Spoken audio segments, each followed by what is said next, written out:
La crise du coronavirus va-t-elle impacter notre pouvoir d'achat? Prenons l'exemple de Chloé. Avec 100 € en poche, pourra-t-elle toujours acheter la même quantité de biens et de services qu'auparavant? Malheureusement, rien n'est moins sûr. Pourquoi Chloé subirait-elle une baisse de son pouvoir d'achat? Cela serait le cas si par exemple Chloé se retrouvait au chômage, elle toucherait moins de revenus.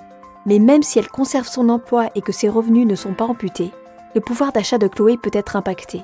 Il suffit pour cela que les prix repartent à la hausse. Qu'en est-il aujourd'hui?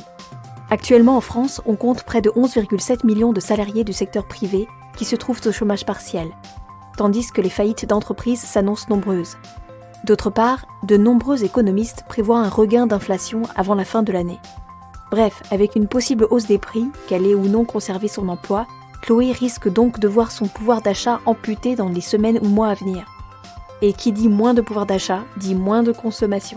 Et cela n'est pas bon pour l'économie. Alors que faire?